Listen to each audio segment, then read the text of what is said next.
Selam ildeşler. Sapara hoş geldin. Selam. Salam, Selam. Edi salam, Abdurrahman salam. Buyur, Hoş geldiniz.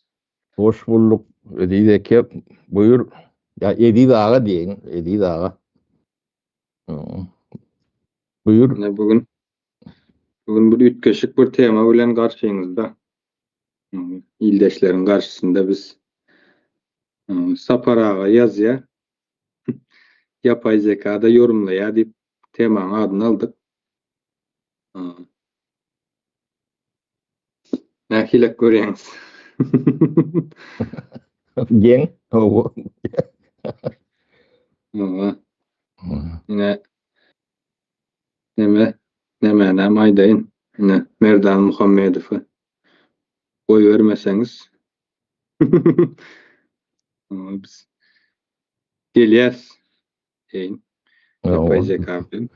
Buna uğurlap alıp gidipler mi kendimeler? Sova, yapay zeka yine Türkmenistan'ın kemçiliklerini dile getiriyor da özem yine bir neme dilde değil 20 dilde sapara Hı. dürlü. Bunu dine bir Türkmenistan'a, Türkmen halkına düşündürmek bilen çäklenmen eýsem dünya bizi ýaýratmakçı da dünyaya nemetmekçi, ýaňsalmakçı.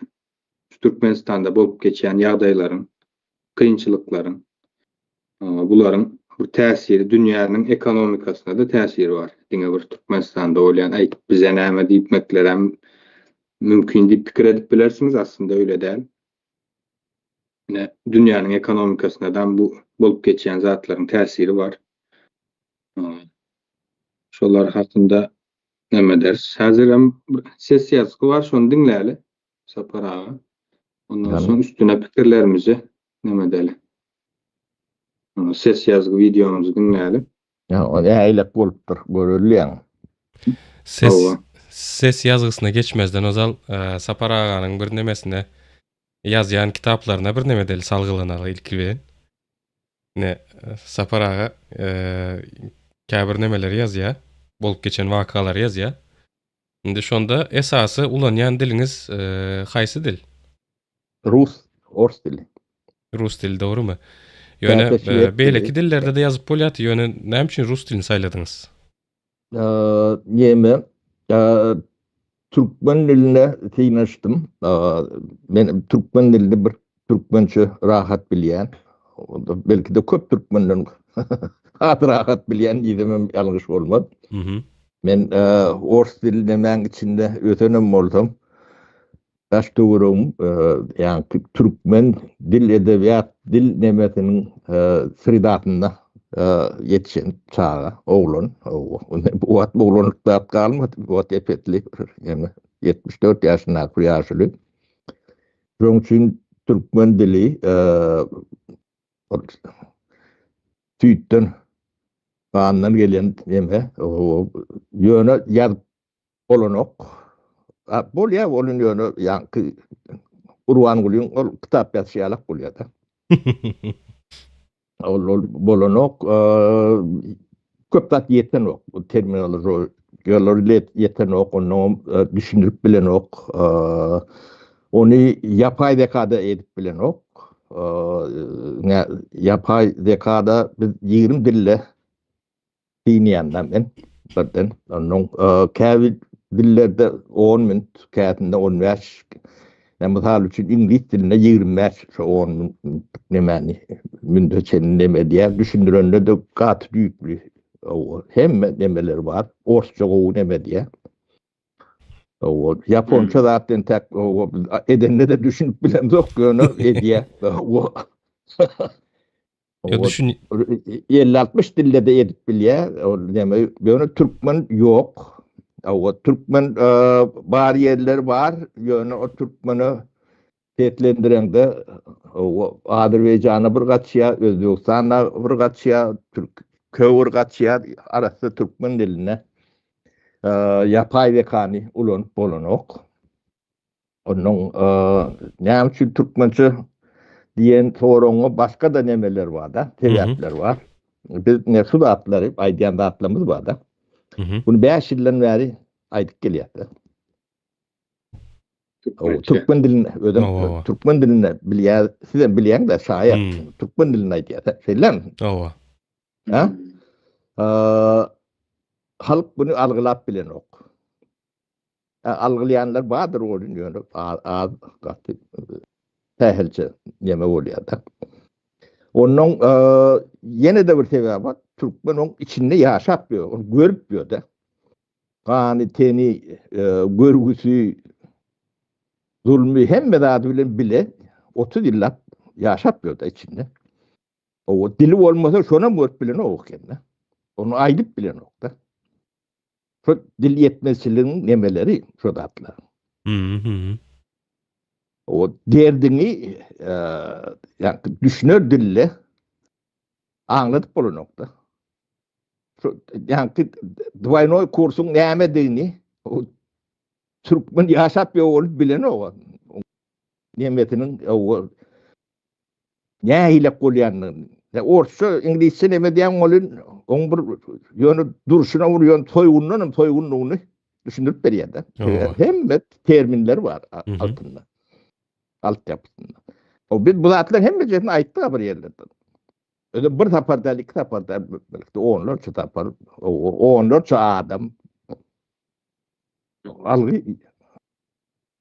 Algı yok. Bu dili, bu zatlar yürüytü edilen zat. Ona da gelir. Yani, bu ingervet edilen zat, ne dövür, yapay zekan dövürü. İnformasyon dövür. Şeylen. Onsuz gidecek yeriniz yok. Devletlerin halkların gidecek yeri yok. Şundan alan dünyadan alıyor da. Ondan sen de koyun çobanı etmeyerler de.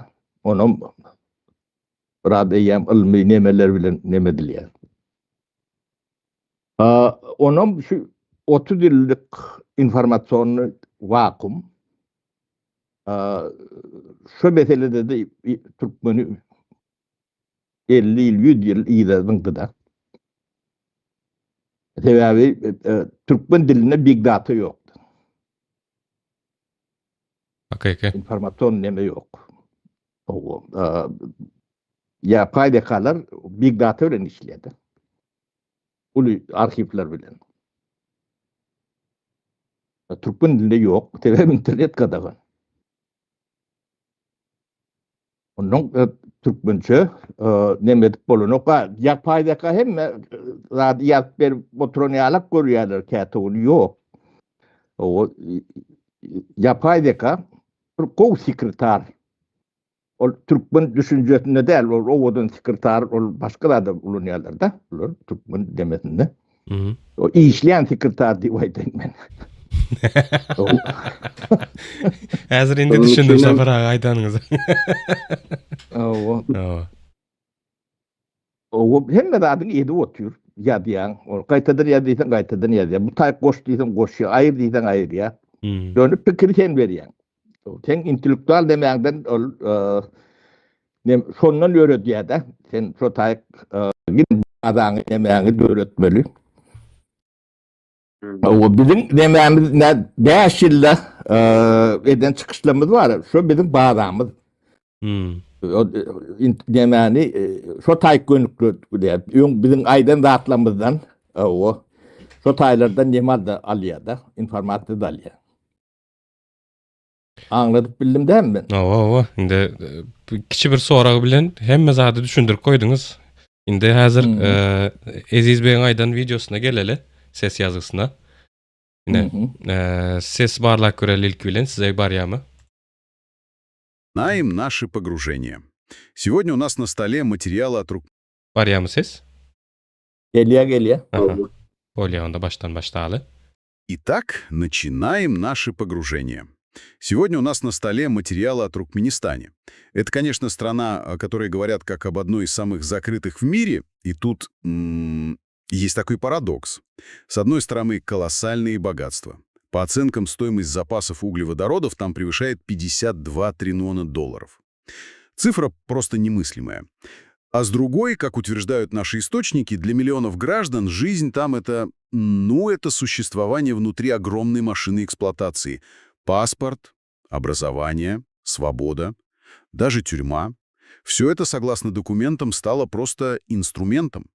Инструментом для извлечения денег и для контроля. Вы уловили самую суть. Вот эта мысль, она проходит красной нитью через все материалы. Это не просто хаос и не отдельные какие-то случаи коррупции. Нет, это именно единая продуманная архитектура, система, где каждый элемент, ну, скажем, от отказа в выдаче паспорта до вот этого двойного курса валют, он не случайен, он часть механизма.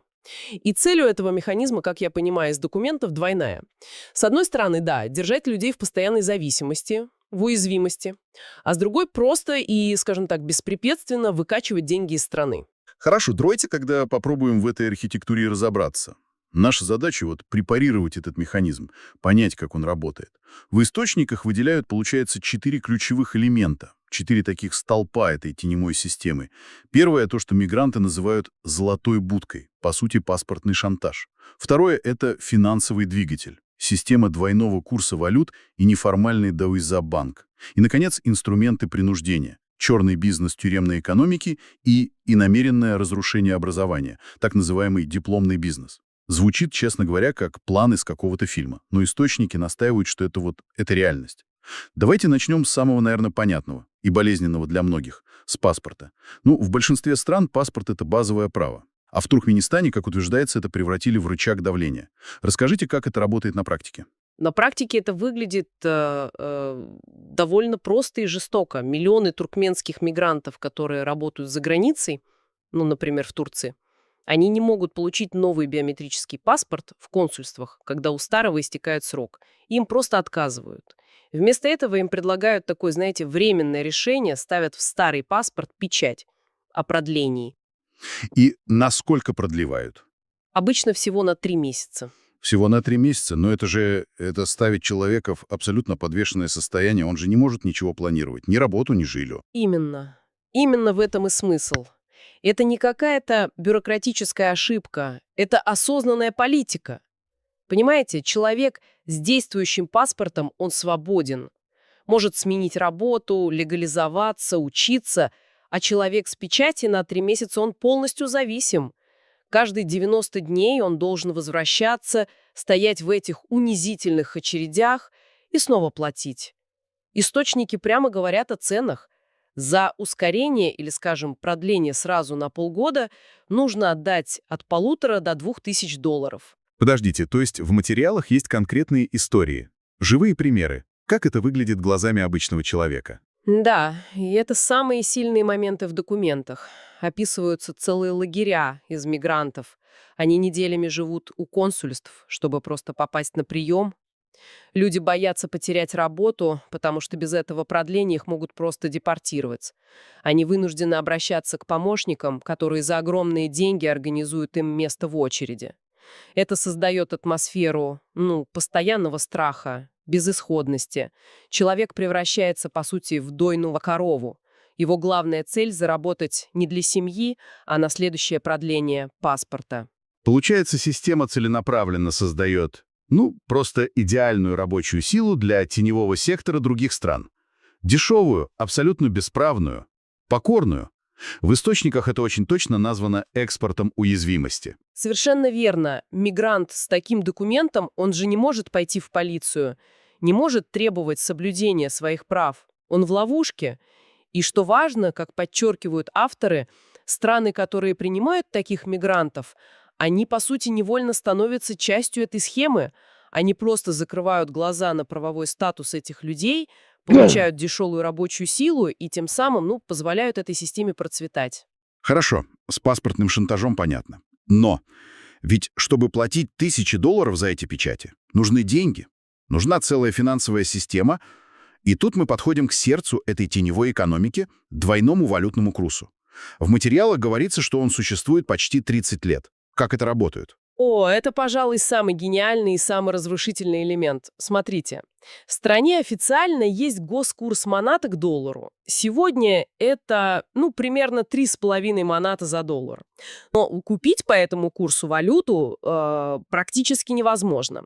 И параллельно существует реальный черный рыночный курс, который сейчас, где-то в 5-6 раз выше, около 20 манат за доллар. Иногда разрыв доходил и до 10. Можете на простом примере объяснить, что это значит для обычного человека? Вот, скажем, учитель получает зарплату 1750 манат. Что это в реальных деньгах? Отличный пример. По официальному курсу его зарплата — это $500. Звучит, в общем, неплохо. Но на рынке, где он покупает продукты, одежду, лекарства, особенно импортные, все цены там рассчитаны исходя из реального черного курса. То есть реальная покупательная способность его зарплаты меньше $100. В 5 раз меньше? Да, его доход искусственно занижен в 5 раз. А вот эта разница между курсами – это и есть чистая прибыль тех, кто имеет доступ к дешевой официальной валюте. То есть кто-то, госструктуры или близкие к ним компании покупают доллары у государства по 3,5 маната, а потом через какие-то схемы продают их на черном рынке уже по 20. Именно так. Это гигантский насос, он выкачивает миллиарды долларов из экономики прямо в частные карманы, в обход бюджета. А инфраструктурой для всего этого служит то, что в народе называют «дайдзабанк». Дайдзабанк. Это какой-то подпольный банк? Это не банк в Deutsche нашем привычном Bank, понимании. филиал. Это огромная всепроникающая неформальная сеть. Сеть обменщиков, посредников, финансовых операторов. Это децентрализованная система, работает через WhatsApp, Telegram, личные связи. Мигрант в Турции хочет отправить $200 семье. Он не идет в Western Union. Он пишет сообщению посреднику, переводит ему деньги, и через час его родственникам где-нибудь в ауле приносят эквивалент в манатах наличными по черному курсу. Через эту же сеть выводятся капиталы, обналичиваются деньги. Это, как пишет в источниках, финансовый позвоночник, кровеносная система теневого государства. Понятно. То есть у нас есть система паспортного контроля, которая держит людей в заложниках, и финансовая система, которая извлекает из этого прибыль. Но ведь такая конструкция не может держаться только на деньгах. Должен быть какой-то элемент принуждения, страха. И вот тут мы подходим к тому, что источники называют черным бизнесом. Речь о тюрьмах. Да, и это, пожалуй, самая темная часть всей этой архитектуры. Согласно материалам, тюрьма в Туркменистане — это не столько институт правосудия, сколько, бизнес-проект, где главный товар — это человеческая свобода и сама жизнь. Подождите, то есть в материалах приводится буквально прайс-лист? Это не просто взятки, а систематизированный бизнес. Именно так. Это описывается как конвейер. Существует целый прайс-лист на услуги. Хочешь, чтобы твоему родственнику передали еду или лекарства – плати. Хочешь, чтобы у него была возможность позвонить – плати. Хочешь, чтобы его не избивали в камере – это уже совсем другие деньги. Но самое страшное, что описывают источники – это система выкупа. Семьи платят огромные суммы, десятки тысяч долларов просто за то, чтобы их близкий остался жив. Это чудовищно. Получается, страх перед этой системой становится универсальным инструментом контроля.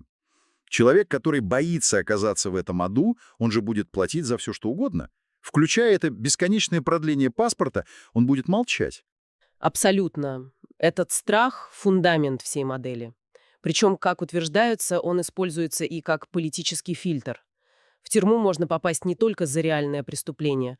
Туда могут отправить активистов, журналистов, слишком успешных бизнесменов, любого, кто задает неудобные вопросы. Это очень эффективный способ держать общество в состоянии, паралича. Никто не хочет рисковать. Страх — это мощный инструмент, да. Но для долгосрочного контроля нужно формировать само мышление, ограничивать горизонт. И здесь, видимо, вступает в игру четвертый элемент, то, что источники вызывают дипломным бизнесом. Образование. Да, и логика, описанная в материалах, проста и цинична. Образованный человек, он задает вопросы, он требует прозрачности, он знает свои права, способен к критическому анализу. Для такого режима, построенного на теневых схемах, такой гражданин, он опасен. Опасен. Конечно. Поэтому, как утверждают авторы, система образования в стране разрушена не случайно, а намеренно. А как именно? Просто ограничивает доступ к информации и фильтрует интернет? И это тоже. Интернет жестко фильтруется, независимые источники заблокированы. Но главное, само образование превращено в товар. Диплом можно просто купить. В источниках описывается, как покупается все. Поступление в вуз, сдача сессии, защита диплома. Качество знаний никого не волнует. Главное – получить корочку. В результате страна производит не специалистов, а людей с дипломами, но без реальных знаний. И что важнее, без навыков критического мышления. Так создается неинформированное, а значит легко управляемое общество. И это, я так понимаю, создает еще один замкнутый круг. Разрушение образования ведет к экспорту еще более уязвимой рабочей силы. Безусловно. Мигрант без реальной квалификации, без знания языков, он не может устроиться на легальную, хорошую работу за границей. Он обречен работать в теневом секторе, на стройках, в сфере обслуживания, где его права никак не защищены, и там он становится еще более зависим от той самой печати в паспорте, с которой мы начали. Он не может вырваться. Итак, теперь, когда мы рассмотрели все 4 элемента, давайте попробуем собрать этот пазл. Картина, честно говоря, вырисовывается довольно мрачная. Как все это связано в единый цикл? Давайте проследим путь одного условного человека. Из-за дипломного бизнеса он не получил качественного образования. Он уезжает на заработки. И там попадает в ловушку золотой будки. Ему нужно постоянно платить за продление паспорта. Чтобы заплатить эти $1000, он вынужден пользоваться услугами Дайзе-банка, потому что других способов просто нет. И тем самым он, сам того не желая, поддерживает всю систему двойного курса. Совершенно верно.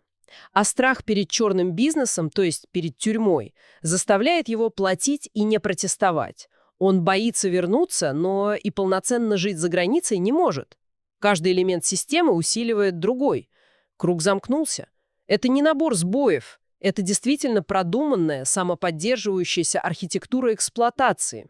Подводя итог, материал рисует картину не отдельных проблем, не просто коррупции или нарушения прав человека. Они описывают единую целостную систему. Золотая будка, Дайзе-банк, двойной курс, тюремный и дипломный бизнес – это не баги, а фичи. Это взаимосвязанные шестеренки одного механизма, который превращает собственных граждан в ресурс, в главный ресурс для вывода капитала. Да, и авторы материалов особо подчеркивают, это не просто внутренняя проблема Туркменистана, она имеет глобальные последствия. Она влияет на международные финансовые потоки, на рынки труда в других странах, на региональную безопасность, и молчание международного сообщества, как утверждается в документах, лишь усиливает чувство безнаказанности у создателей этой системы. И в завершении мысль для размышления, которую поднимают авторы. За каждым сухим фактом, за каждым термином, вроде двойной курс, стоит судьба конкретного человека, его семьи, его надежд. В системе, где правда систематически подавляется, а голоса заглушаются, что становится главной формой сопротивления? Согласно этим источникам, скрупулезное документирование, фиксация каждого факта, каждой детали, сбор доказательств. Как способ сохранить историческую память и человеческое достоинство народа, которого пытаются лишить права голоса. Ова. Onu şunu atlara resmi Aşgabat ya da o beyleki vatandaşlarımızdan o karşı fikir yani şu yalan, yanlış, doğru değil, o bizim vatanımızı karalayanız, lanset ediyanız deyip bilecek adam var mı? Ne? İyileşlemde neme? O şu yanlış oldu. Ne şta yanlış deyip bilecek oldu. Ne baş üstüne hem menemeler açık size de. Bunu bu tribunadan değil başka yerden verip bilersiniz. Yok şular o katı yalan söylüyor. Diyen bilersiniz. Ne şu da atlan hem becetip o ne çoğuluyor yani 6. yıl da gitti de 19'dan beri.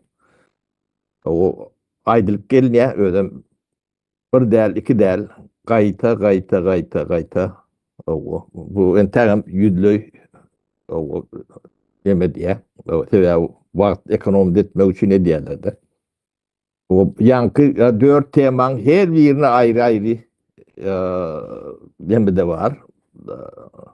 Düşünürüş demedi. Onu ekranlardan görürsünüz. Size Türkçe yengil olayan olsa Türkçe, Orsça yengil olayan olsa Orsça, onun Türkmençe isteyen olsanız bizim sayfamızda 3000 olay video var. Şuratlan hem becetini görün veriyen. Bu parmağımızdan soğurup yani emedi valamız yok. Sizin yaşap görün durmuşunuzun nemeti. O bir detali. Sizin detalınız kən elbette. Olun yönü. O şunu karşılığınız olsa o size neme. Bundan ayrılan zıraklatlarım var. Onu ne görürsünüz. Ne şu da atlan hem mezeti ben bir bunu adına memuar deyin mi? Tarihi bir roman deyin mi? O kitap yazıyor ne?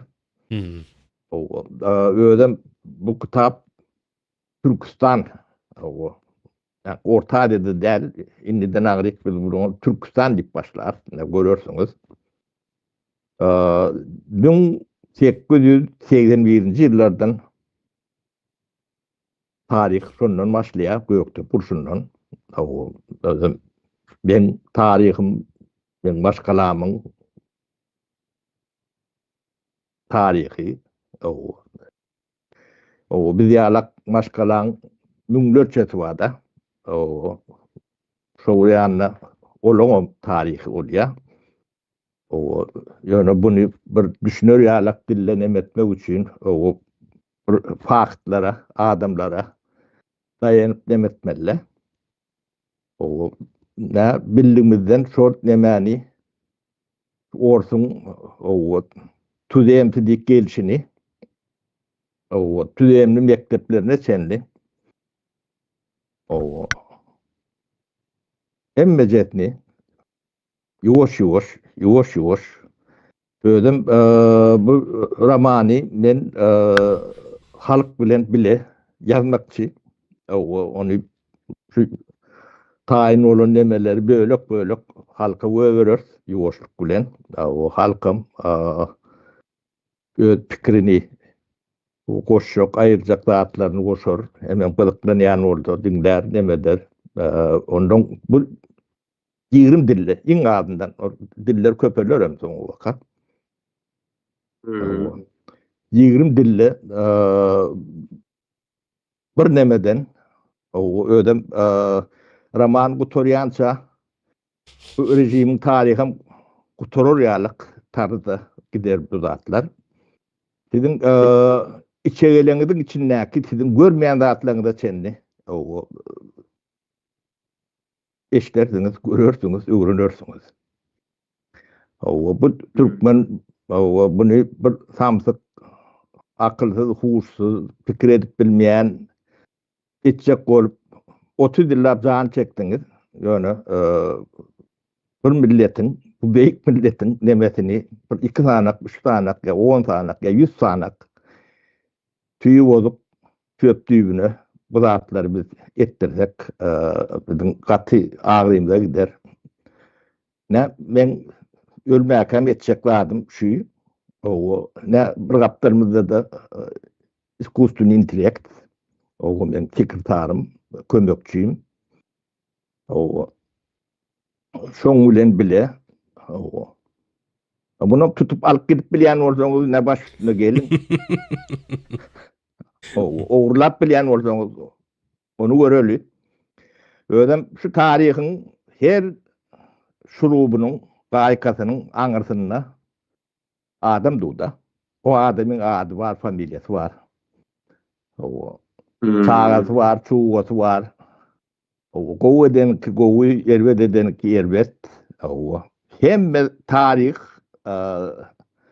yazılacak, bilyenimiz, hem de bilyetip nemedem yok. Bu şeyle olacak. Bunu ben öňünden aýdaýyn. Özüm Ben en ulu kömekçiyim iskustun intellekt. Onu şu zatlar bilen gıdıklanyan, şunu popülize edip bilecek yaş yetkinecekler. Onu isleyen, islemeseniz bunu özüm alıp götüryen, o sekretarım katı goğu. Yani bunun ön bolan sekretarlarımın hemmetinden goğu. İş nemesi senin alak. Bizim köyünü sekretarlarımızdan katı ökölap demet görmesin, bu üt köşüktü. Ava. Neme var deyip çekinmem oturmasınlar adamlar. Bilen dilinde yardımcı olacak olsa, bir kömeğim değsin diyen bolsa bize yüz tutup bilerler. Her taraftan nemet bilirler bize. O yankı bilyen nemeleriniz böyle peçat ediliyor nemede. Hem mekşen hem aşağıdan komentaryan yazıp bilyeniz, koşup bilyeniz, yanlış yerine yanlış deyip bilyeniz. O yattan çıkan yeri o kuştayın yadınızdan çıkarıpsınız deyip bilyeniz. O bir adamın ıkbali giden Türkmenistan'ın ıkbalidir. Onu yani müngö yüze köpüldämelidir. Bu zatları siz arşivleri açman, halkı bilgisi saklayacak olup, ne çözürler sen oradan çözersin. Görölü.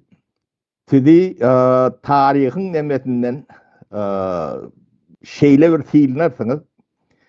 Sizden sonraki sizin nevreleriniz var. Utanç içinde yaşarlar. Siz pulunuz, emeğiniz bilen o çağlarınıza koyup gidecekleriniz yoktur. O ahlakınız bilen mertebenizi koymadık emeğinizde, yardayınızda, o pulunuzun hiç demeti yoktur. O arada da bir tane video vardır, onu dinlersiniz yavaş. Bu zatların hem bezetinin demeti anatomiyası, o sizin akli emeğinizin anatomiyası ortaya çıkar. O sizyalak soğun satıp görünlere, o biz bu halkı dahil etmersem, yüretmersem, o bunun sonuna da yetirtmez. O bizim maktadımız şol, onu açık aydalı. O ben sözü size vereyim, ben özüm gurulav otuyorum, deme. Ben gururuna çağırıyorsunuz özümüzü. Saparağa aydara zatken, neme siyasata koşulmak, neme diyen yalık, günah diyen yalık geri getirip kovulap böyler de indi. Tarihini öğrenmek günah değildir diyeyim. Ama ne tarihimizi öğrenmek, bolup geçen yadayları söze dile getirmek, ama videoları izlep görüp öğrenmek üçün, özümüz bir zatlar edinmek üçün görmemiz gerekli. Özümüze bir zatlar katmak üçün diyeyin. Demen üstayda 4 neme üstünde dur geçecek olan saparağa. Ona mekan gaytaladık velin. Şu hakkı. Näme diýdi? Türkmenistan'ın hazır yerinin aşağında şu an 52 trilyonluk neme var. Baylık var.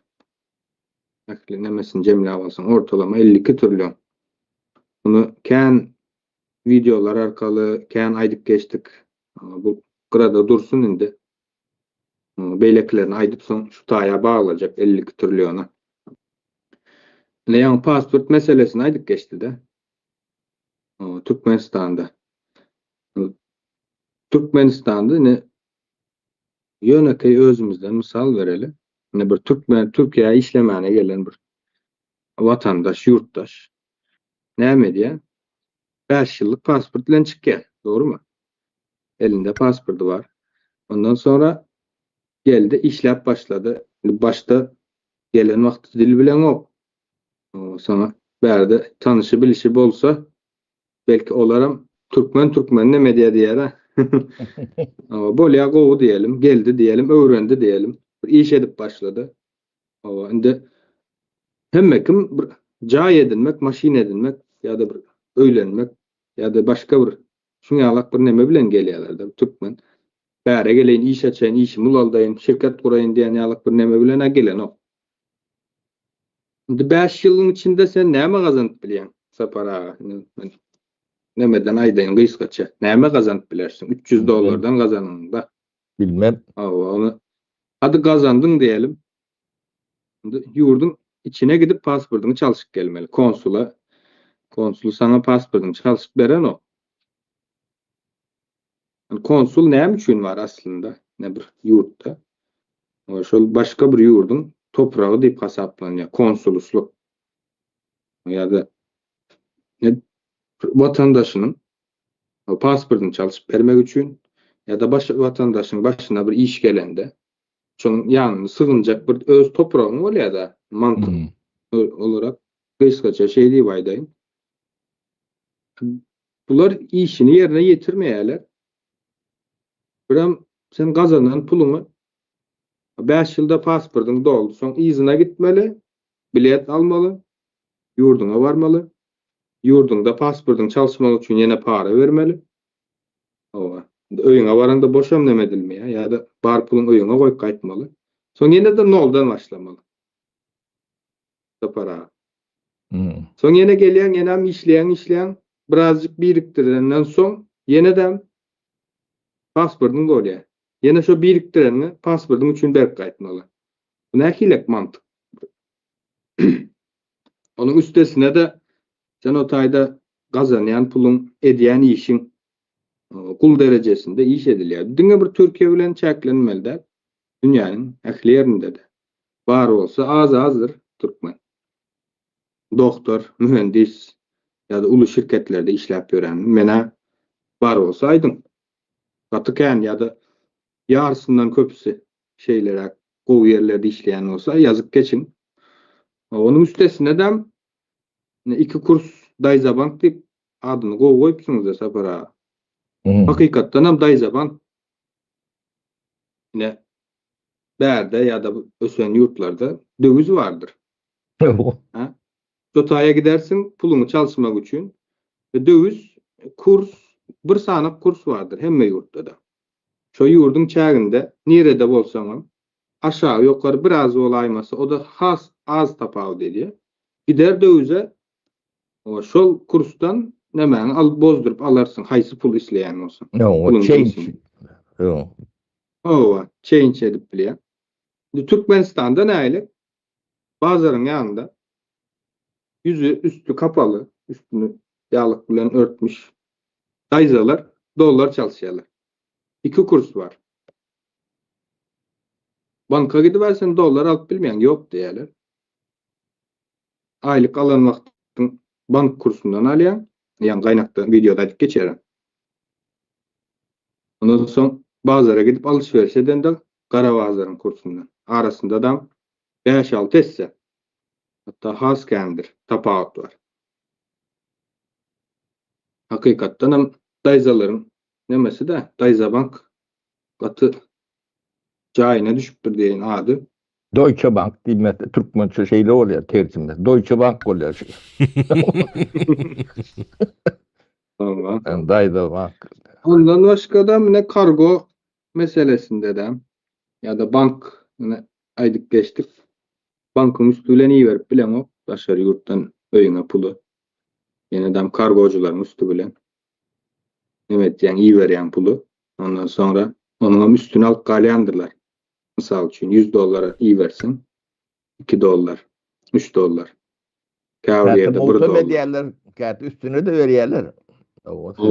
Ne şu taýa getirdik. Sistemaның içinde dolanışıkdaki pul azalı verende aýdyşyňyz ýaly üstüne pul bereýin, sen şu puluny uğrat diýerler. Mene şu taýy getirjekdim. Diýmek bu taýda başga bir zat dönýär. Diýmek şeýlerak iddia etsek dogry bolar. Ýurdun başyndakylaryň öýüne iýerýän gazanç pullarynyň hasabyna şu wagt 2 kurs hem onam goşanymyzda şu wagt hökümet ayakta dur diýen. Yani biz mi besläp otyryz şu wagt? Yok. Her dille o berýän materialyň alyp bilýän demesi bar diýen. O sen gurulýan dilinde o sen düşünjäňi berip bilýän. Bu ağırtında büyüğünden ütköşükler getir. O ne Türkmenistan'la bir bölücü adamın. O da 1%, yarım %'dir. O yani iki kursun Şiirel tarafına eli yetiyen, gücü yetiyen ya da inanılıp protayik etkileyen adamlar ummatı gizlicileri var da. O bire 5 adından olmadı bire 7, bire 10'u da ork gidiyordu. Oturun yerinden öden. Yani resmi kurs bilen valuta ya da tavaral o bazı kursunu öğret atanda olur. 700-800% gizlicilik nemeleri var. O da adamların pulları, doldurları. Onun başka kanallardan kuruluşu ediyorlar, at kat diye. Yeni burada da diyorlar, yeni vur topur polis yeri. Onun taşını nerede çıkarmadı? O taşına ne siz pulu iyi veriyorsunuz da kargo diyorsunuz da. Dayda bankın filialler solun. Hem mesela kargo, margo, yürüt adamlara madır. Solun üstüne dolar iyi veriyorsunuz. Şeyler dolar Türkmenistan'ın terhedinden geçen o. Türkiye'nin terhedinden çıkan o. Şu tayda galiya. O Türkmenistan'la o biri Barmalı adresine ertip veriyor. Öyle manatta dertip veriyor yok ve iyi veren doldurumda ertip veriyor. Köplenç. Bu neme yani iskustun intelekt şu yarıp veren de şunu okanla düşünüşü ne uğra şu bazı dağınısında fikir akıl borcuna uğrayıp veriyor da. Kemçilik bir yeri hem de adı iskustun intelekt ediyor değilmedi yalnız o rotayda tutup şunun yalnız şeyle olmalı düşündürmen lazım da. Onu bir kıtağa oturuyor vaktin alıyor da. Yani biz bu nemeni kısa arada nemetmek için yetiştirdik de. Onun çopur galiyat o bu pul neyre gidiyor? Bu pul yani stiralka kriuyan maşinin içine giriyor. Yani o aşıvattaki 1 milyon 2 milyon çıkaracak var. O tayda biri ben tek milyonu çıkarıp veriyen. O neten berde veriyen aşıvatta sana ne Türkiye'de 1 milyonu veriyen diyen. O kazancının şu tayda ne diye. Yani sen iyi veren $100'dan 200'dan 500'dan kazanç eden o. O siz için aracık rahat diyalaktır bir adam için. O $100 için şey görürlüm, $500 için deyip bilerseniz. Yani sizin sahanınız 1 milyon, 1,5 milyon olsa köpüldük görün onu aya. Onun kaya. O. 3 milyardan 12 milyarda senin pul o vaktini siz onunla uğra aylanıydı. O şu pul yine yankı diplom satıp görün reaktörlen pulu, proreaktörlen pulu. Türme saklap görün türmeci soygunçuluğun, o garabiyini görün pulu. Onun iki kurs bilen çogda edip görün kursu paral nemet görün ne pasport satıp görün nemesi. Hem mecetinin pulu yuvoşluk bilen Türkmenistan'da galın o. Türkmenistan'da bank var mı? Ya onun bilecek yeri var mı? Banka koyacak. O ya da kımmatlı kağıt alacak deyip bilen yerde var mı? Türkmen biznes, bayının ya biznesmenin. Yok. Onu hem de şeyinde hem de bilen de. O bilen de olun yönü şunu kritik analizde nem şunu bilen yok da. Onun namsiye abi. mektep, üniversite şunu üpçün ediyor. Hem pulunuzal ya. O sizin hem pulunuzal ya. Fakültede yani nemelerin bahalarını iyileşleri yarıp versin. O hayfi fakültet neyse doldur. Ödem manattalan okur doldururlar yerler. Mesela Fatay konvertiyor onu işleyen biznes. Ha? O yürüyeceğiz ka $100,000 sendi bakat var. Ne hem şimdi? O tayda ılım veren yok. Ilım verme mümkünçülüğü yok. Bunu ben bu onur çata para ettim da. Türkmenistan'la. O bunu aydın adamlar. Katı halkın önüne ul cenayet ediyen. O ödem hem mäňiň hem boynuňyz galtykly, jüýüňiz diplomly, käbiriňiz 2 diplomly, 3 diplomly da. O gaýşarlyp o nemet böreningden kän. Türkmenistanda, Türkmen dilinde o bilgi, ilim bermek Türkmenistan'ın mümkünçülüğü yok. Onu bilmek için siz yani Türkmenistan'ın alfabet çalışış demek tarihini öğrenseniz, o sonra ýagdaýyny içkiň öğrenseniz, şoň hiç wagt Türkmenistan'a ilim berip bolmajagynyň emetini akly etirersiniz. Onu biraz iýerler.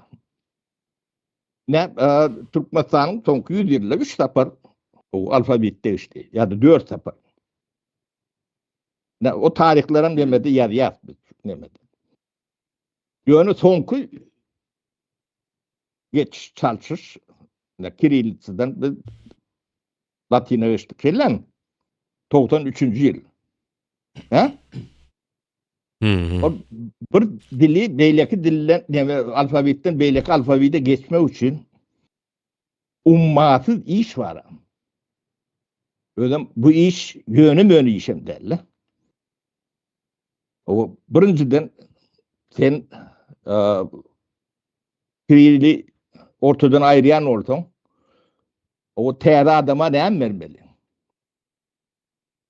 O milyonlarca kitaplar tercüme edilmeli. O Latina geçirilmeli. Ha? O yöntem kalmalı. Kalmasının sebebi o käbir adamlar Latin bilen ondan urlap okap bilýärdi.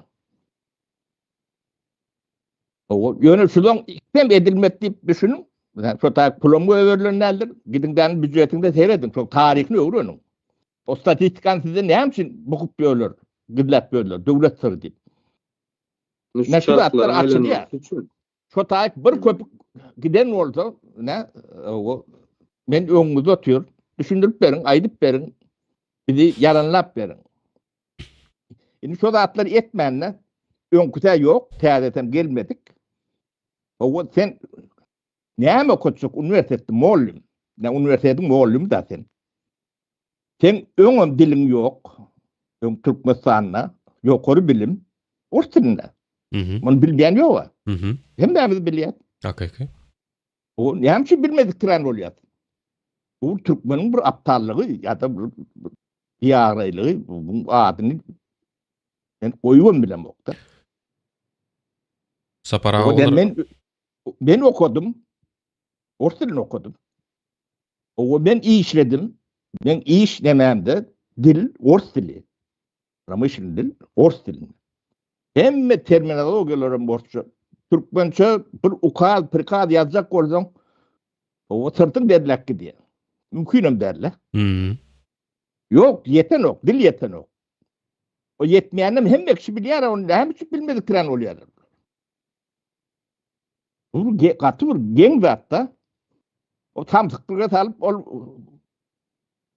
porruk demeler bilen o adamları güýmäniň o bir zat bereni o netije.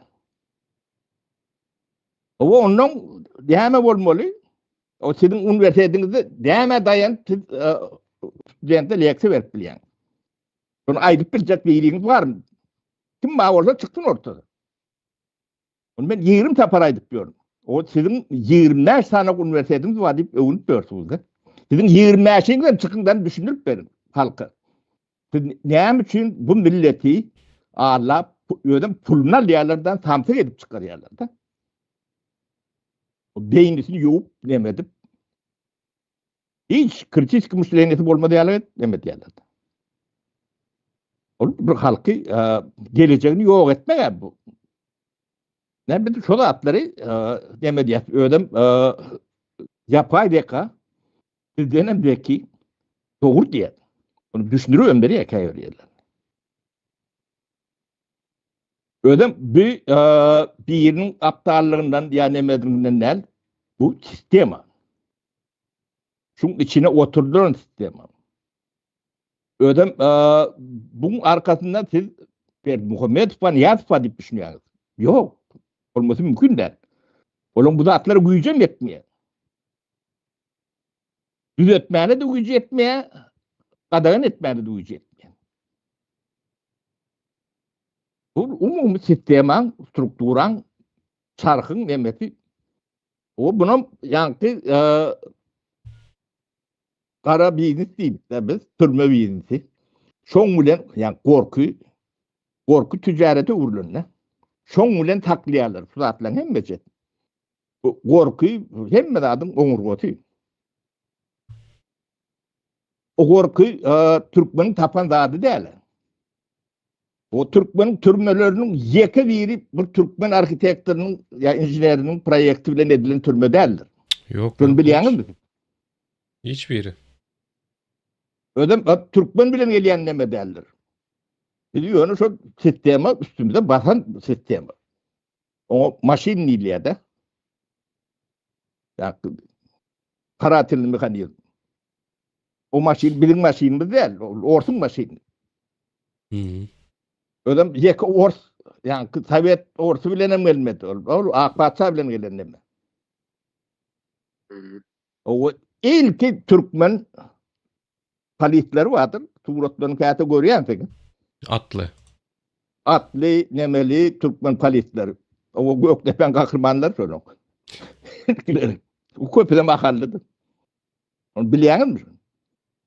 O Göktepen kahramanı ile adamlar hem meceti paşti. O Akbatsan o yıldızlarını alandır, generaldir, polkovniktir. Ödem aylığa bağlanandır. Bula diýendir. Ahir kahraman şondalyktır. O näme edilýär? O diýmek bular kahramandan öýler ýatýarlar, düşmandan öýler ýatýarlar. Arada o hakikat nerede? O milletin aňy, akly o nerede? Ben kitapta ne sodatlar ýazýan. Nerede yankı aydık geçenizlerin Hı. asıl sebebi nemede şu çarkların aylanyp bilmesi üçün edilýärdi. Yani diplom ticareti diýip aydyk geçtin ha, bilim ýokdur separa. Şu taýsy şu çarkın aylanyp bilmesi üçün biram 52 trilyon diýdim bağlajak diýen ýerim. Ýurdun aşağında 52 trilyon almak üçün seni jahil goýup diňe jahil goýmak bilen däl hem soýýa hem senin yok etdi sistematik şekilde böyle gönü koşum salıp yok eden o yuvaşlık bilen pasport vermen 2 kurs bilen özüň etini özüň ýere alıp şu bolýan ýagdaýlaryň şu çarky öwrenip bilmejek şekilde ömrün geçer ýalyk şekilde emet diýerler adamlara. Düşündürüňde düşündürip bolanok şu wagt.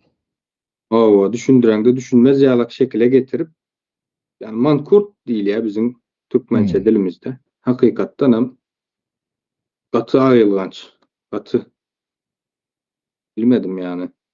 Ne bu bu şekilde halkın ne düşünmesi gerekli de bir şekilde bir yerde zincir kopmalı. Olmasa bu devam edip durda. Ne halk ilki düşünmeli şu zatları. Derew köçe açık ya da bir hareketten önce düşünmek gerekli. Näme bolup geçýän, öwrenmek üçin bizim kitabı yazma sebebimiz hem aslında ya da bizim düşündürmek isleýänimiz hem asıl şol.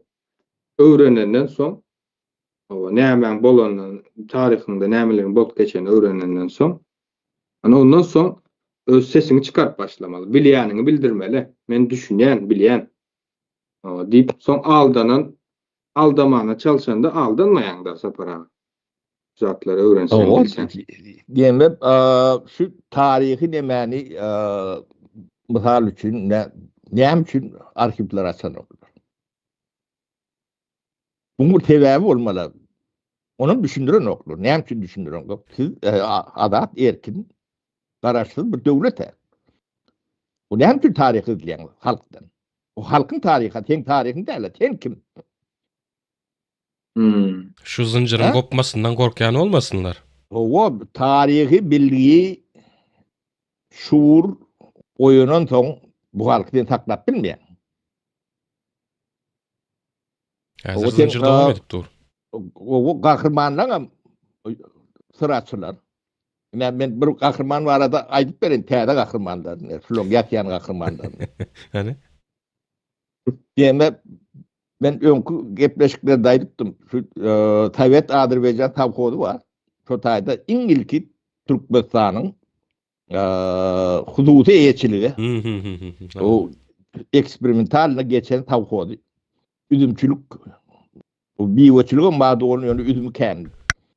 Şu ýoluň iki gyrasy bir 15 kilometr üzüm bolup gidýändir. O şonu geçirdik. 92-nji ýyl İngilki ödem eksperimental näme. O men o taýp 8-9 aýak atlandyr. Her 5-nji gün şo taýda 20-30 adam bolup. 5-6 aýla. O 29 kilometr ýadymda şo urun çepe urun bölle. Şu adam teretsen şo 29 kilometr ýadyly durandy. Şu sistemany ýola goýan gahrman boldumy? Yok. Şonu yani bizi 94-nji ýylda işden aýyrdylar da. Meni hem ben ministrimi paýda geldim berýär. O ben hala yani 30 ay verdiler, toňam içine almadılar da. O da şuna aldım. Paýda geldiğini şol etraba häkim edip bellediler. O paýda geldiler, şonu guratdyrdylar. Yani suwy kanallar çekip almalar. Dağ tarafı beýigirek bolan soň şo taýyp nasos gerek de. O nasosyň motorlary bar, nemeleri bar. O şoňa almaga valuta bermesen nasos gelenokda. O bir sapar döwlen soň onuň ýatdy. O da bir lokan bir ýöri nemeli de zat derler. 20-30 miň dollar, 15 miň dollar, 5 miň dollar, şolar ýalyk pul. O berilýän zatlar. Ne şu bahane bilen paýda gelýär guratdylar bunu. Onun bulan gahrmany bar Murat Berdi Sofiýew. O da ýanky üzümden kim bilen çekdirlerinde bir ton emeler pürkleri bolýar da stolbalary. O ýanky ora Murat Berdi Sofiýew gahrman Türkmenistanyň 2-3 neme gahrmany. Sapar o dehmet gahrmany. Şoňa da şoň stolbalaryny sökdürdiler. O bizim ýollaşymyz bar Merdan. O bizim aramda Merdan. O men näme şo taýda işlemeli bardım. Murat Berdi Sopa demesine bolyn diýen maňa şo stolbalary sökdürdi. Onu taryh şo taýdan gelýär. Düşünýärmi? Sapar ağa, sizin bu aýdyp berýäriňiz bir uzak bir mysal ýaly görünýär-de. Häzirki döwürde de şoň ýaly. Häzirki döwürde de şoň ýaly. Mysal üçin ine bir näme gelýärler. Bir şäher ýerinde domlaryň arasynda gurnalýan baglar, zatlar bolýandyr. Boş ýere adamlar şo taýda ide diýerler, bag ekýärler. Şo taýyny owadanlaşdyrjak bolýarlar. Öz ýaşaýan territoriýasy bolmasa, dogrymy? Şo taýyny gowlaşdyrjak bolýarlar, oňa ide diýerler. Ýöne dom prawleniýa diýilen bir gullugy bar bularyň. Şo gelýär, aýna häkim gelýärmiş, ýene biri gelýärmiş diýerler, şo zatlar aýyrmalymyş diýär. Dollygyna ýykyp gidýärler. Tozak galýar hemme ýer. Ana şonda soň gowy bolýarmyş. Hani idegili dursa, zatly dursa bir bag bakça edip adamlar özü idege edip durlar. Ýöne olar gelýär, şonu ýykyp gidýärler. Ana şonda neme bolýar? Bolmalysy ýaly şo bolýar diýe. Siz hazır aýdyp geçdiňiz ya gahrman diýeniňiz.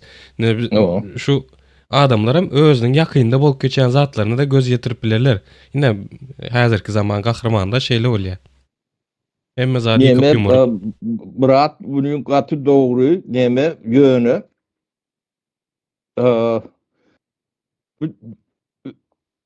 büyüğüne düşünmeliler bu zaten ne yapçın edilýär. O yank doğum problemi diýdiň de. Ne yapçın doğum problemi var bizde. Ne Türkiye'de yaşapıyorsunuz? Doğum problemi var mı? Yok. Ha? Yok. Neme Şo taýdaky eýesiz galan ýeri ýyda getmek üçin, gözekçilik etmek üçin bir edara diýip düşünýär men ona. Sebebi hiç kiminki däl toprak. O jaýyňam teňki däl. Owa. Ol gelip bilýändi sen jaý teňki bolsa, sen talan bolsaň, ýa-da sen tapuly alyň bolan bolsa, sür diýersiň şeýlem. Owa. O şo sür diýip bilmezligiňiz üçin, şoň üçin hususy eýetçilige geçilen. O bolmasa ýa-ni hususy eýetçilige geçmän bazar iqtisadetine geçip bolan, iqtisadiyet işlen o. Şoň üçin şu ada senin partek görünsüňiz, plan verip görülür. Bu zatlary bu adamlar düşünme diýerler edipdirler de. O bazar iqtisadetine geçmän o sen iqtisadiyetini düzeltip bolanokda. O bazar iqtisadiyetini geçmek üçin hem yerin demek eýetçiligi geçmeli. Bu 92-nji ýylda Türkmenistanda Sovet Soýuzyna iň ilkinji başlan adamlar.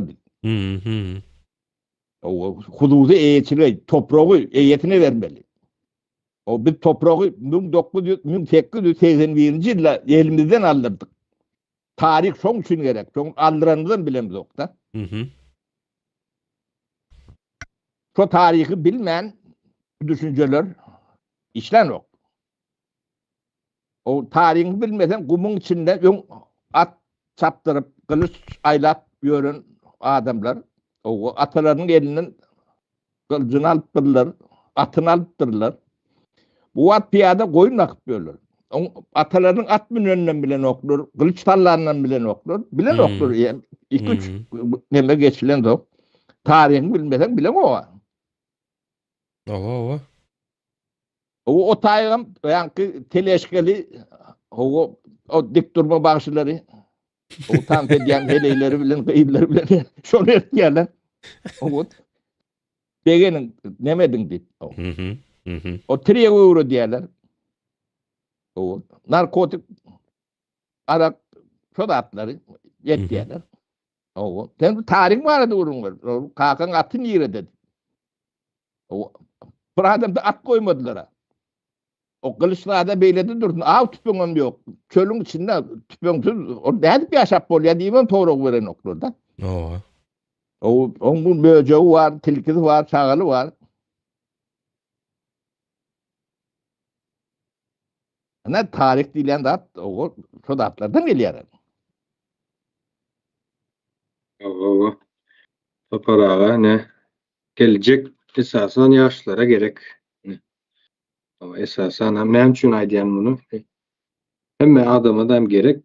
Adam yaşan ömründe bir normalne yaşap onury bilen biram çağalaryna, nesline bir miras goýup gitmeli. Miras diýende diňe maddiýet gözüňe gelmeli. Pikir, düşünje, tarih, şu zatlar miras hökmünde goýulmaly. Esasen hem yaşlara gerek. Yaşlaryny bilmedim yani. Kerkim günü geçýändir her türlü ýöne. Esasen şu zatlar görüp, şu taryhy öwrenip aslında öwrenilmejek yani mümkin däl bir mesele däl. Taryhy öwrenmek isleseň gaýnak kän. Häzir şu yapay zeka diýdik temamyzam şol. Yapay zekanyň üstü bilen kän zatlary. 3-4 sagatda öwrenjeň bir 20 yarım saat, 1 saatda öwrenip bolýar-da. Bunun üçin esasen yaşlary nemetdiýän Z guşak diýelim.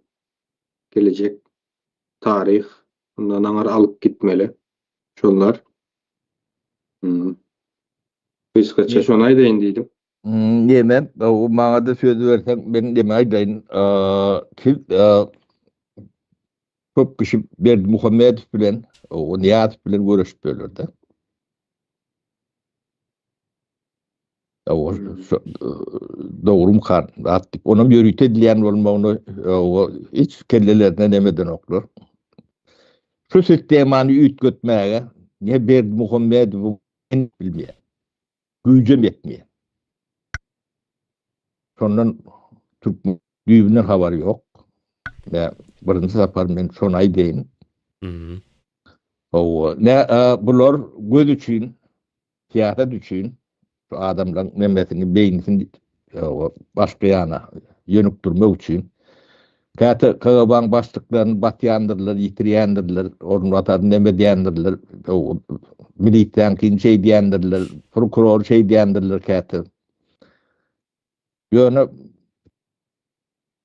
eline girip bilmeyen adamları vardır bunun. Onun o militer doğru yoktur.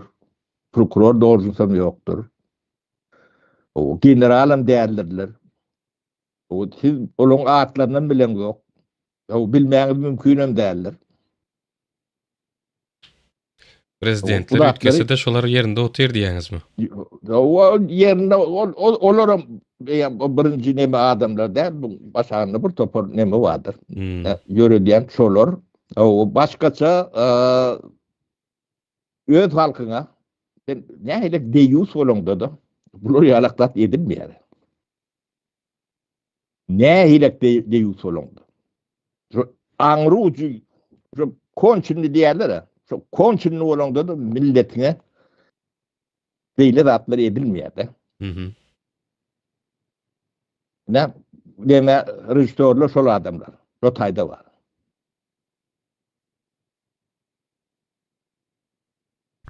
O iki kurdam sonundan yani daydı bankın sistemazam sonundan o sizin o pasport näme dip o bar derdiniz şol o siz 50 trilyon var da gurrun etip biler misiniz? Son taparağa etmedik bolsa aydıp bileniz var mı? Siz iyinize seyredeyin. 30 yıl o bir tapara adamdan adi sahne nemeti geçerli. Aklına da gelmeyen. Hem için gelmeyen. Ben oyun şeyit kurulan son gelmiyor. Sizin onu aklını da metmeler tabii. Hiç yerde fiksasiyeti, nemeti geçen yeri yok. Bunu kağıdımız bağ diye o bağır. Hatabını yırdı. O bir. İkinciden kağıdınız var. Yer attı bağlığa salgıt bolmalar. Şu salgıt bolman halka o kağıdan hiç tat gelmesi mümkün değil. Bir de o arada kendi gurur etti. Araplarda 86%. O bir vakit görün Araplar biliyeden siz de hemçi bilin onu. Ha? Ova. O Norveç'te 78%, 76%. O Türkmenistan'da 96% bolup biliyor.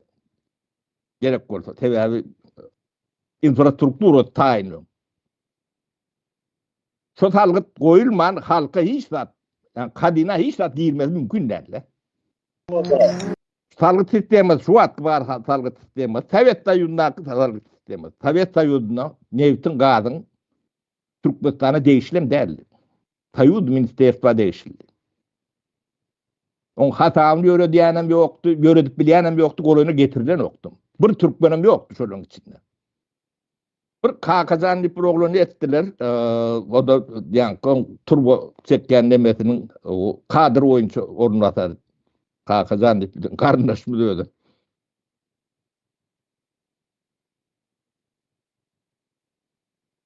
O şudur da karlı. Şuna yani sisteme yüklemedi. O kalanyan ne ben demesi. Soygurluk şunun. Bunun hadap et bilmeyenim şunun.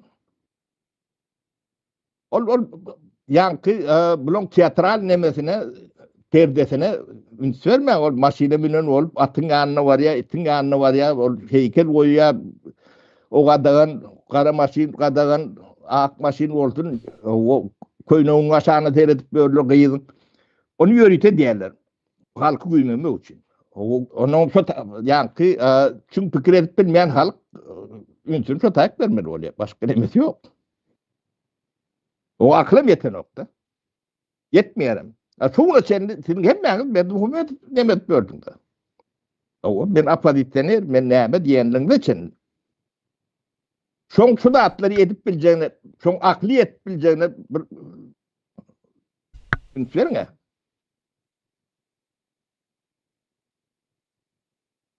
Bu kalan hemen doğamı böyle aylığın şu var. Açık kan Sovet Soyunu'nun kolonyan bir nemeti. Onun cevap var.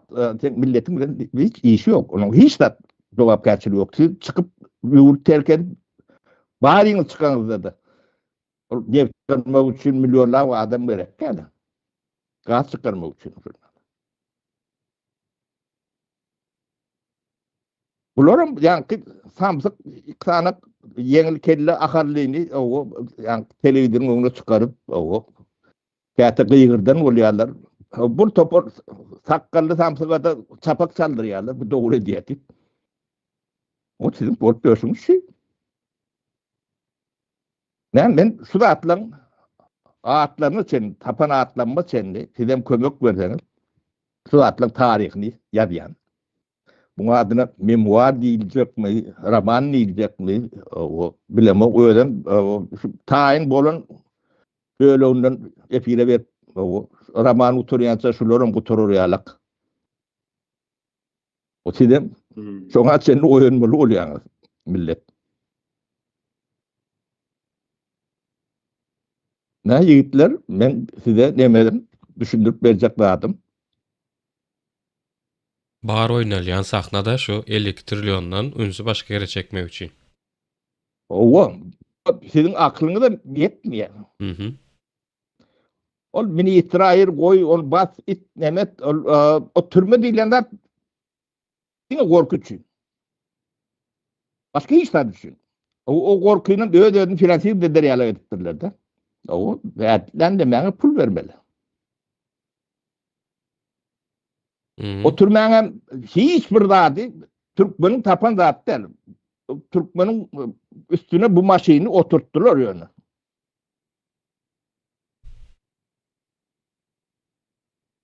O sondan pul kazanıp Mehmetlerin Türkmenleri ne solon yüzünde tüykürmelirsiniz. Ne solon pulları o Türkmenistan'ın bankında saklanıyor. Yok. Soran. Yok. Ha? Yok. Hiçbir yere. O. Diplom satıp öğrenilen pulları ne diyen? Yok. O taşına yankıdayda bankın üstüne çıkıyor. Şu sistemi sol. Bu soğun satanların tapan sistemi o iki kurdan soldalar. O solon sağlar nerede? Onu ne araştırıp görün. O köprü Amerika'dan çıkar, Germanya'dan çıkar, Avrupa'dan çıkar, Türkiye'den çıkar.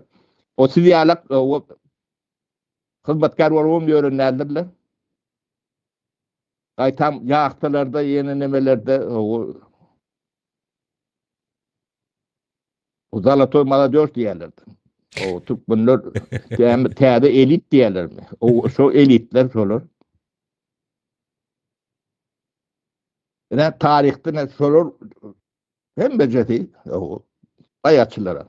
Ne bana misal için 25 tane yukarı okuyacağı var orada solun.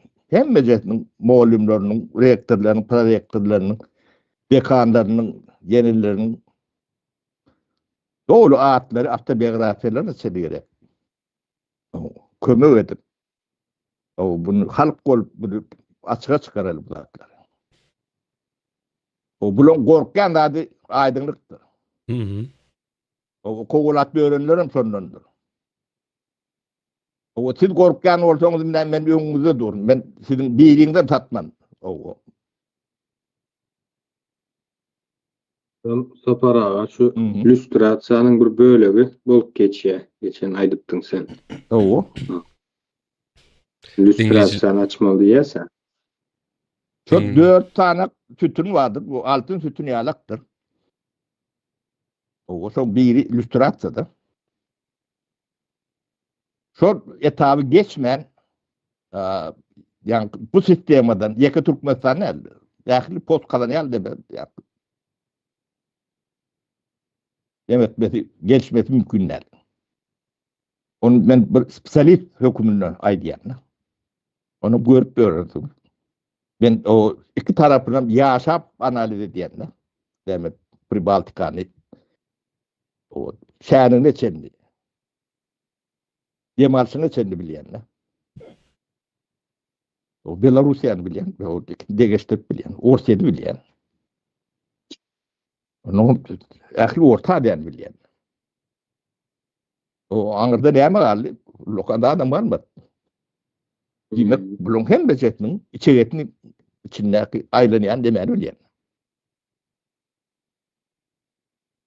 O biz 92. yıl ne için yeri dayıhana kaydıp vermeye karar verdik. Bu zatları bilem sonu ediyet. Şu yer eyeçiliği, hususi eyeçiliği geçmen, tem Bahadır iqtisadiyetine geçip bilen okta. Bahadır iqtisadiyetine geçmen, iqtisadiyetini düzüp bilen ok. O birini bağlı zatlar bu zatlar. O yer eyeçiliğine geçmen hiç adam etip bilen ok. Birinci şu tayda neme yetirdi. Yani altın Türk nemelen tütünlön biri şol.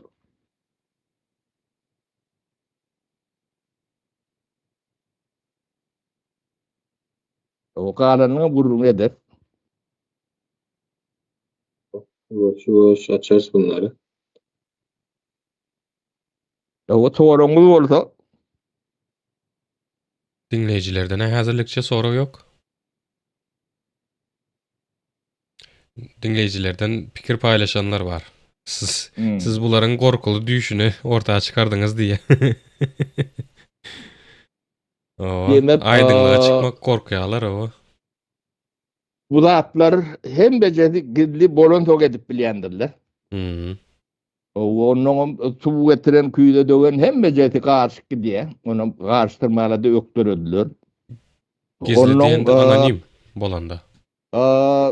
Yani düyüplü mesela nemet ben şular bilen görüşen katlak vardır. Hı. Olaram şulon çarkına değirmenine su uyandır. Bilip ya bilmeyen onun tarkı yok. Sen doğru zatlara nemet ben. O nerede düzecek? Var Berdim Homet Vayırt'tan. Orası için ya da şu nemen takla oturun için o Berdim Homet bollu, Niyaz bollu ya da Durdu Muhammed bollu ya düyeci bollu hiç tapavdu yok. Ova. O bir bat yankı deme çiçmo bir Türkmen olsa bolya. Siz anlamak için ne? Gelecek adamam yine güç ulancıların aylığını götürecek diyere. Şolary alak bolmalı başka deme yok. On diýmesen o tak barbam bolmaýarlar. Ol yankı adder olur başka bir kabul etmeýärler. Bolup biler.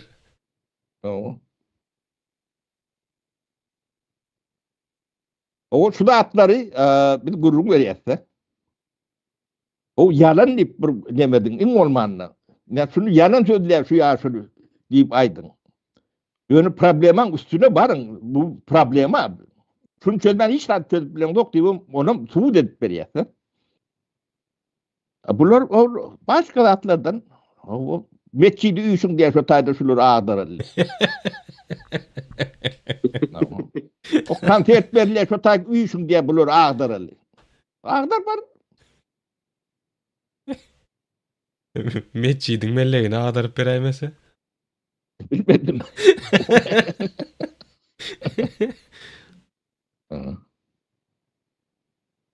Ne şeydi Aynen. biz yankı görüşün nemesini biraz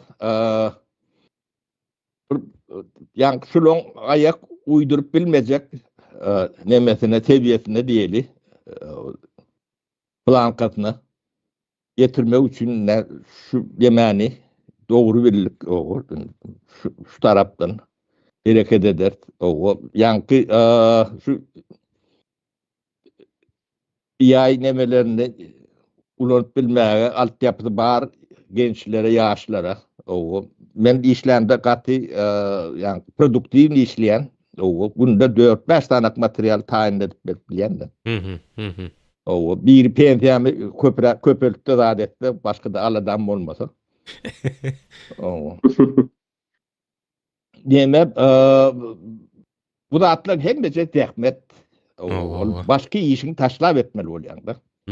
Gazancını dağıdın menne 5 yıllap ähli o planlanma nemelenme bir qırat üýşürip o gazancını eklençimi hemme dağıdım o tam o bana berenden o menden alýarlar. O käsep oğurlap alýarlar. O bar arasında. O men malıma mülküme çöküp ýörenlerim tapylýa, ýekdik. Çök bolýanlarym. Ýöne tak o tapara gagar gelende näme diýenlerini. O onan ýanlar de şeyle olmagy mümkin de. O kaçwa muturup bilmeýäňiz. Elim ýetýän ýerler. Ýöne Türkmenistan ýalyk ýapyk ýerde gidilip bilersiňiz, o da ýani Türkmenistan todýança. Yine gidecek yerimiz yok diyelim. Yuvaş cemleğen bilir sonra o yok olsa. Bolýa halk bunu siz özüňiz eliniz bilen etmeseňiz sizin problemaňyz, derdiniz hiç kime gerekken, hiç kime. O siz özüňiz üçin etmeseňiz siz o ýygyňyzda çağalaňyzda näme goýup gidýäniňizi şonu düşünüň. Pulluýuňyz, pulsuzuňyz. O sizin goýup giden puluňyzdan bir işlerde ýaranok, olaňyň hem bezletin ustaçylar bolur. Ondan o çağalaň o maňlaý peçatly, o ýargyly o kyn ýagdaýda galarlar. Bu tarihdir. Şoň üçin buňa wagtynda düşünüp o çözüm ilkülek aýdymlyk.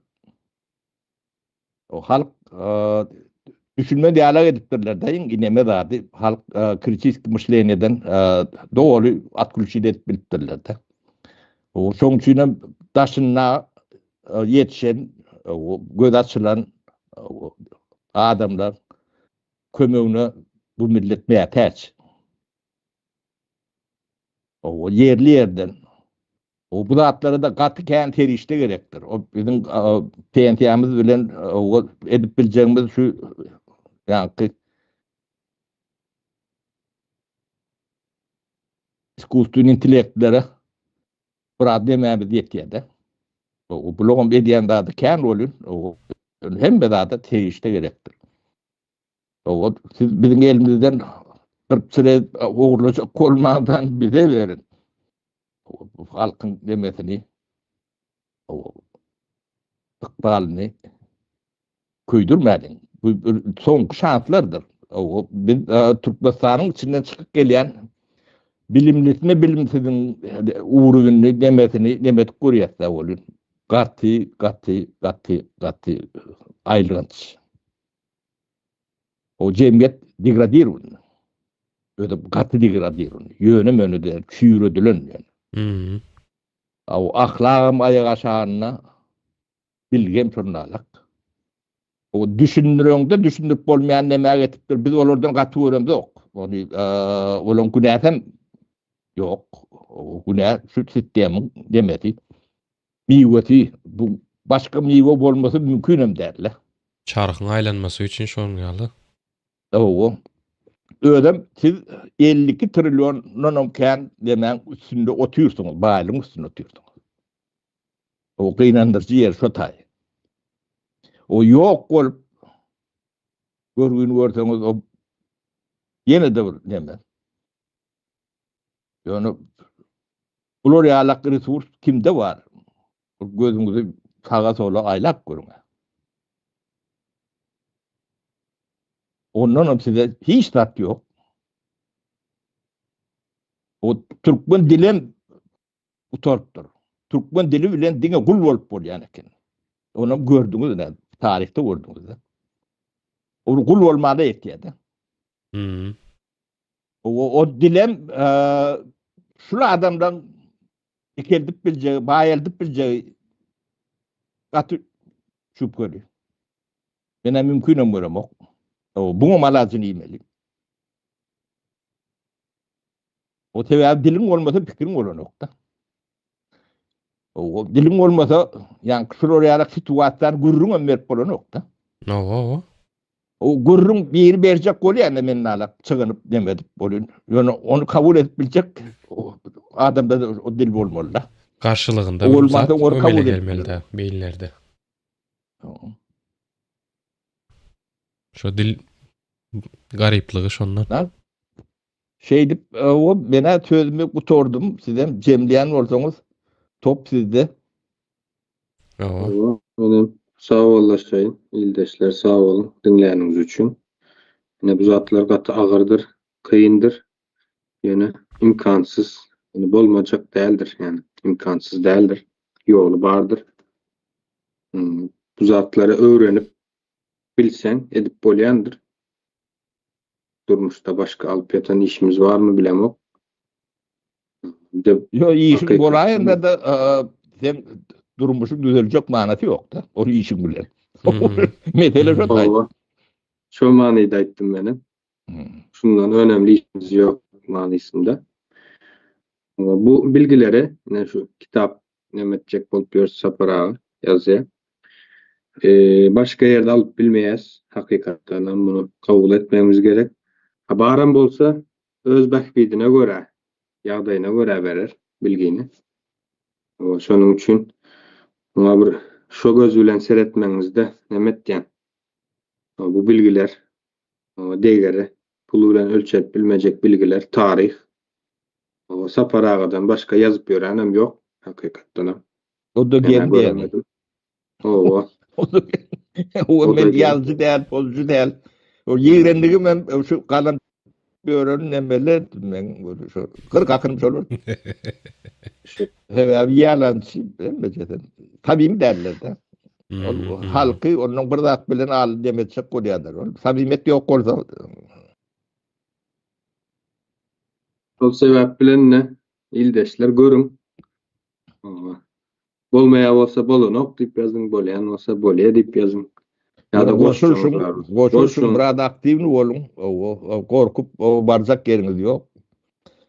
O men Türkmen Sağ yazıcılara da atlara da şikayet getiriyen yalak ol yankı o deme kitap demelerim var adel o yönü hem becetini uyuşurunda ben bir yıl lokak tutuyanlar sonra hem becet. Sonu ne? O 74 yıl yaşamalı. O bir millet için demek için o bir kat ucipsiz.